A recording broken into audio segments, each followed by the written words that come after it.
आज का हमारा फर्स्ट क्वेश्चन है, रेडियोधर्मिता को मापने के लिए किस उपकरण का उपयोग किया जाता है? Which device is use to measure radio activity? जो रेडियो एक्टिविटी है उसको मेजर करने के लिए कौन सी डिवाइस का इस्तेमाल किया जाता है? गीगर मूलर काउंटर नामक एक डिवाइस है जिसका हम यूज़ करते हैं किसको मेज़र करने के लिए? रेडियो एक्टिविटी को मेज़र करने के लिए। और जो रेडियो एक्टिविटी है इसमें से कौन सी रेज निकलती हैं? अल्फ़ा बीटा गामा, ये भी आपको याद करना है। Alpha beta gamma particles emit होते हैं ड्यूरिंग रेडियो एक्टिविटी। ठीक है।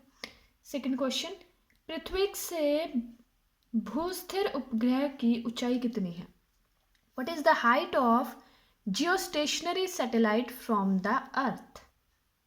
जियोस्टेशनरी सैटेलाइट, भूस्थिर उपग्रह, पृथ्वी से उसकी ऊंचाई कितनी है?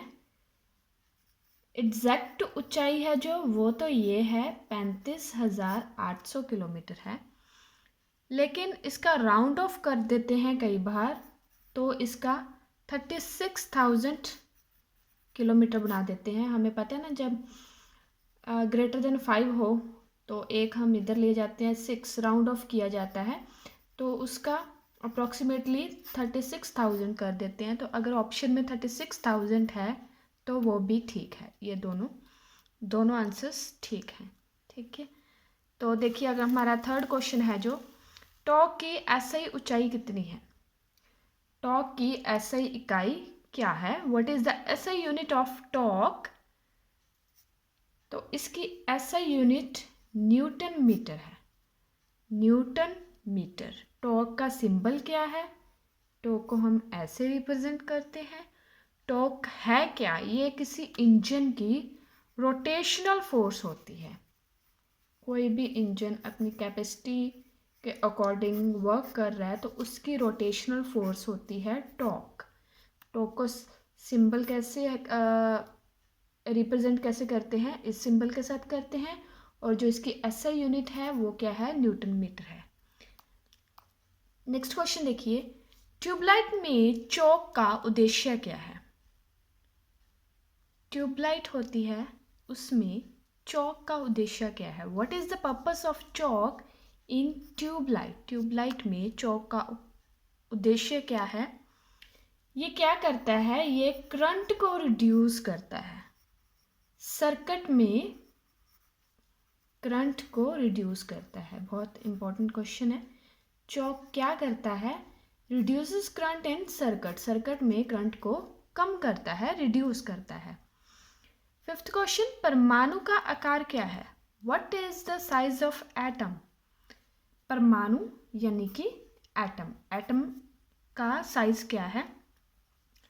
इसका जो साइज है वो 10⁻⁻10 मीटर है। और अगर हम सेंटीमीटर में कहें तो 10⁻⁻8 सेंटीमीटर, क्योंकि इसमें 100 मल्टीप्लाई हो जाएगा यानी कि 10⁻2 हो जाएगी। और एक माइनस का है, प्लस का है, -10 + 2 = 8, 10⁻8 हो जाता है। ठीक है, सेंटीमीटर में। तो एटम में होता क्या क्या है? एटम में न्यूट्रॉन होते हैं, प्रोटॉन्स होते हैं, इलेक्ट्रॉन्स होते हैं। तीनों चीज़ें होती हैं एटम में।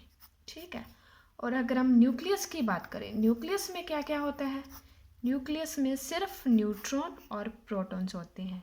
जो इलेक्ट्रॉन होता है वो न्यूक्लियस के अराउंड रिवॉल्व करता है, एक फिक्स चक्कर में रिवॉल्व करता है, एक फिक्स शेल में रिवॉल्व करता है। ठीक है, जो इलेक्ट्रॉन होता है।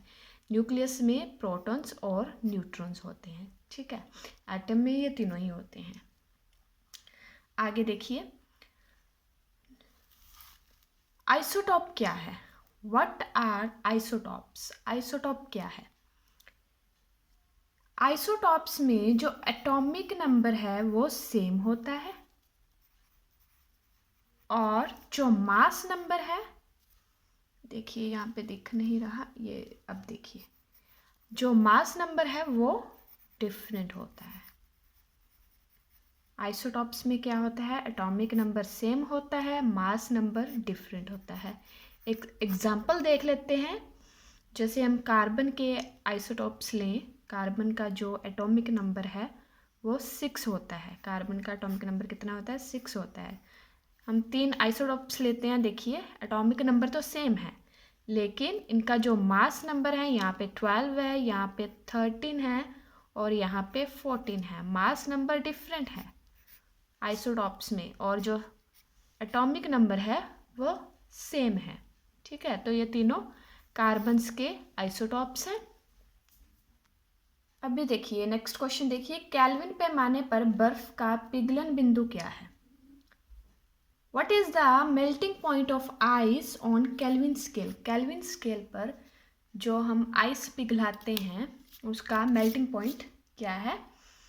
फर्स्ट देखिए केल्विन में 273 के है इसका आइस का मेल्टिंग पॉइंट, और अगर हम सेल्सियस की बात करें तो वहाँ पे इसका मेल्टिंग पॉइंट 0 होता है, 0 होता है।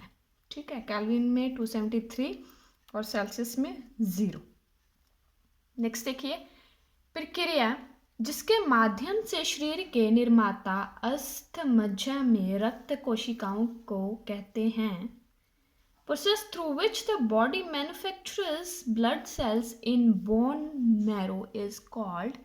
देखिए यहाँ पे क्वेश्चंस हिंदी और इंग्लिश दोनों में है, क्योंकि कई स्टूडेंट्स हिंदी में एग्ज़ाम अटेम्प्ट करने वाले भी होते हैं, इसलिए हिंदी में भी क्वेश्चंस लिख रही हूँ।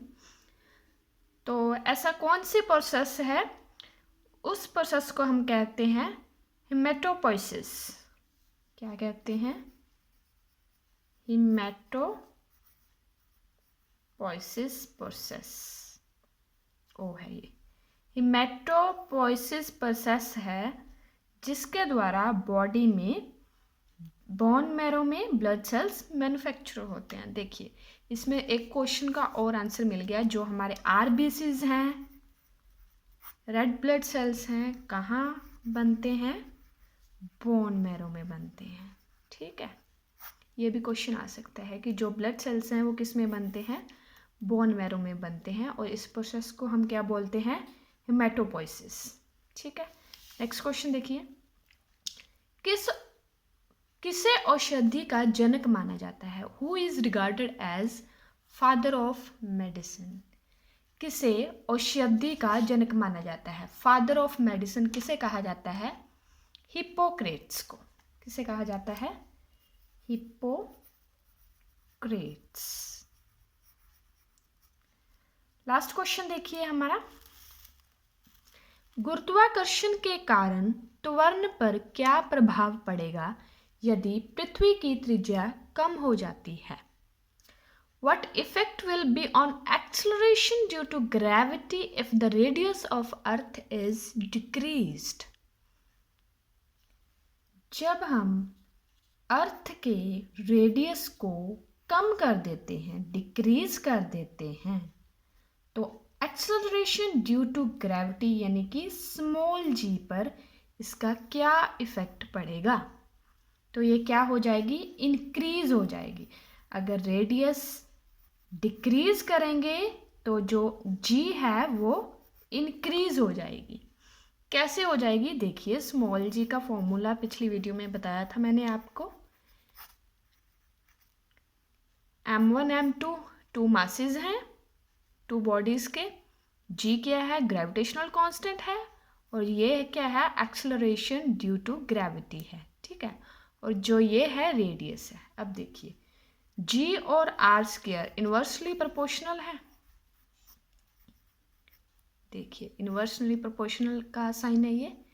जी है आर के इन्वर्सली प्रोपोर्शनल है, यानी कि अगर रेडियस कम होगा तो जी बढ़ेगा, अगर रेडियस बढ़ेगा तो जी कम होगा।